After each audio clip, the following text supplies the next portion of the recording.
Namaskar, I'm Suruchi Das and you're watching Rhythm News. One Nation, One Election is a proposed electoral reform in India that advocates for holding all elections, whether for parliament, state assemblies, or local bodies, simultaneously every 5 years.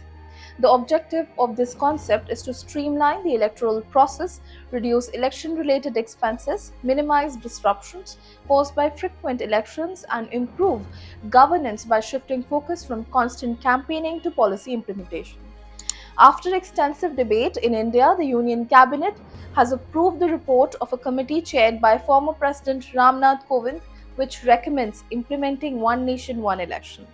It is expected that the government may present this proposal as a bill during the winter session, meaning it could still take time before it is fully implemented.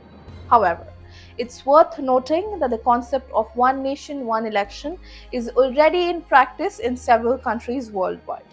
Countries like the United States, France, and Sweden follow a similar model. Let's explore how elections are conducted there. In the United States, elections for the president, Congress, that is, House of Representatives, and Senate, the upper house, are held every 4 years on the first Tuesday of November. Under this electoral process, voters exercise their right to vote for federal, state, and local offices, including the president, members of Congress, governors, state legislators, and local officials. The process begins with primary elections where political parties select their candidates for the general election, and the president and vice president are elected through the electoral college system. Each state is allocated a certain number of electoral votes based on its representation in Congress. The candidate who secures the majority of electoral votes becomes the president, while members of Congress and other officials are chosen based on the votes cast in their respective jurisdictions. In France, a somewhat similar process is followed. Elections for the President and the National Assembly, the lower house of parliament, are held every 5 years. The majority party chooses the Prime Minister through a two-round system. If no candidate secures an outright majority in the first round, a runoff is held between the top two candidates. Sweden also adopts a model where elections for the Riksdag, the national parliament, and local governments are held simultaneously every 4 years. Municipal and county council elections coincide with national elections, allowing voters to participate in multiple electoral processes on the same day. This system ensures that the terms of national and local legislatures align, promoting electoral efficiency and encouraging voter participation. Additionally, it reduces the administrative burden of holding separate elections. Now the question arises, is it feasible to hold elections simultaneously in a populous country like India? The answer is yes, as the concept of holding simultaneous elections is not entirely new to India.